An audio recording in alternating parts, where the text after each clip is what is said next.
A responsável pelo setor de responsabilidade social aqui da Unicesumar, Franciele Miller Prado, foi escolhida para ser a embaixadora do Paraná no projeto IRIS. Ela vai desenvolver ações para orientar as pessoas sobre igualdade de gênero e liberdade do feminismo.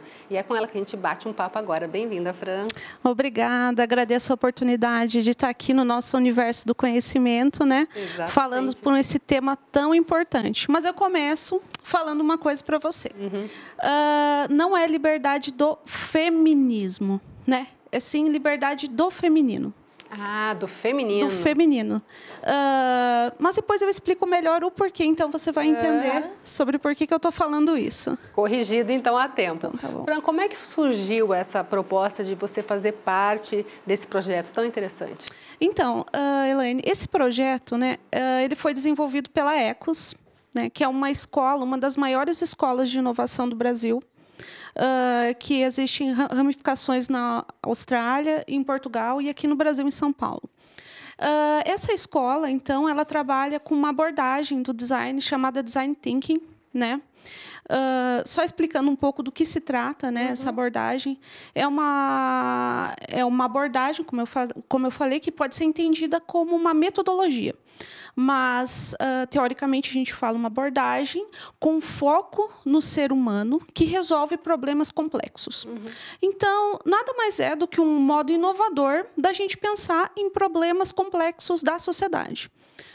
Dentre vários problemas que a gente poderia aqui tecer horas, né, a gente está falando especificamente nesse projeto IRIS do feminino, né? Então, por isso, inclusive, que o título desse projeto é IRIS, Liberdade do Feminino.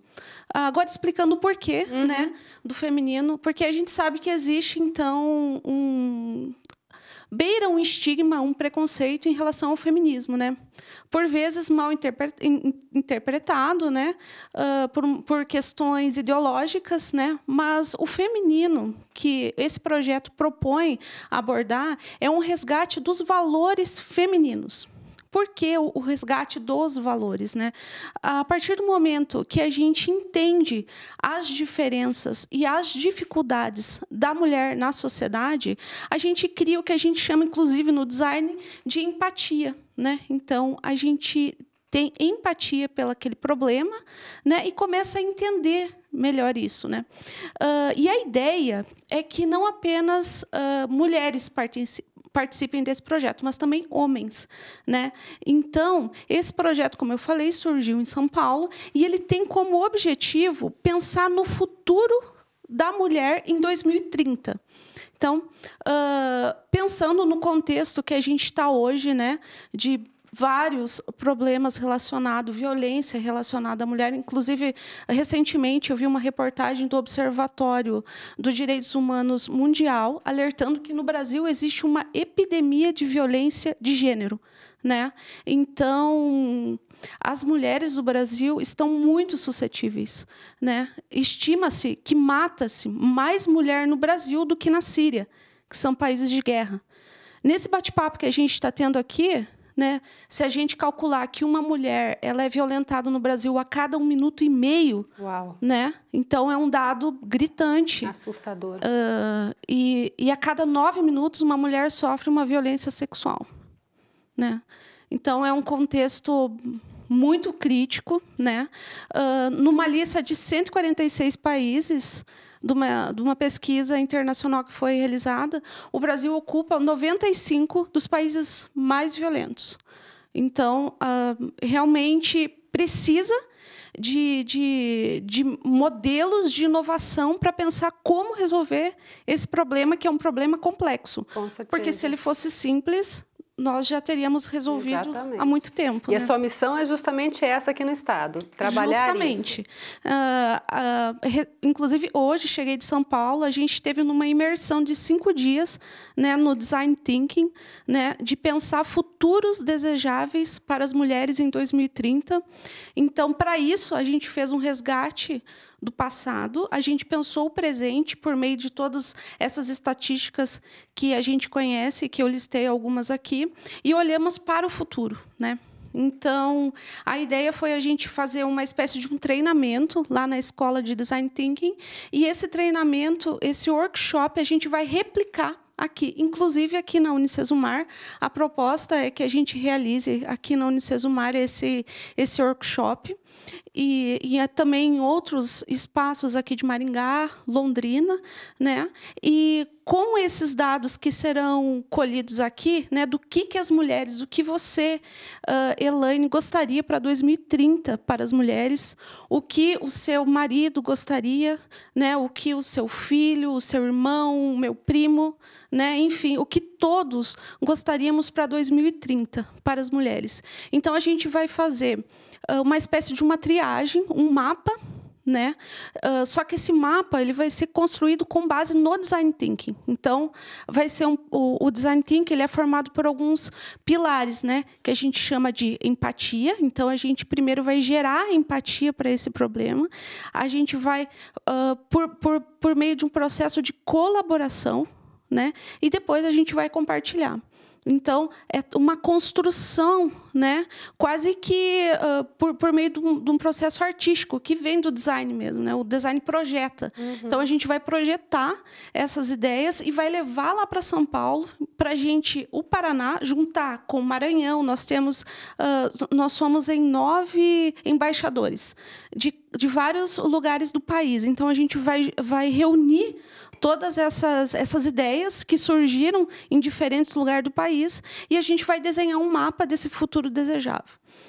Isso até a metade do ano. Até o final do ano, a gente vai começar a criar esse futuro desejável, né? Então, a gente, por meio do Design Thinking, também vai formular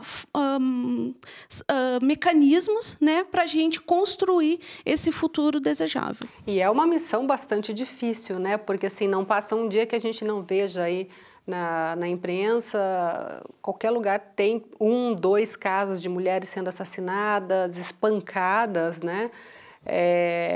E mudar também, se a gente for pensar, né, Fran, esse machismo que ainda está muito impregnado na nossa sociedade, né? É uma missão... É uma missão complicada, você tem toda a razão. Por quê, né? Sociologicamente falando, realmente é uma construção histórica, né? Nós somos um país, assim como outros, né? Vale destacar também que não é uma exclusividade do Brasil. Sim. A gente ocupa ali uma das posições de uns países que mais que se encontra violência contra a mulher, né? Mas não é uma exclusividade nossa, mas é sim uma construção histórica, né? E que se estende até os dias de hoje. Então, realmente é uma quebra de paradigmas, né? Mas o simples fato de nós estar discutindo aqui esse problema, ele não deve ser isolado, né? Não existe violência contra a mulher não ganha menos que o homem, a mulher ganha menos que o homem. Sim. A mulher chega a ganhar 70% dos salários de um homem, né? E quando a gente fala de uma mulher negra, a situação é ainda pior, a violência é ainda pior, né? Então, realmente é um problema endêmico da nossa sociedade que tem a sua resposta, né, lá no processo de escravidão, né, que se estende até os dias de hoje. Mas a gente precisa ser otimista. Não dá mais para ficar quieta, né? Não dá mais para ficar parado. Não, a gente não pode esconder, né?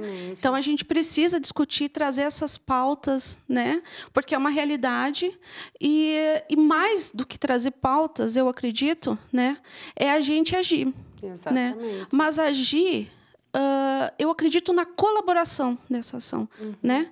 Porque não é só o homem que é machista. Tem a mulheres, mulher também é machista. Exatamente. Né? Na criação dos filhos, né? Então, criar os filhos para o mundo, para ser gentil com a mulher, para respeitar a mulher, né?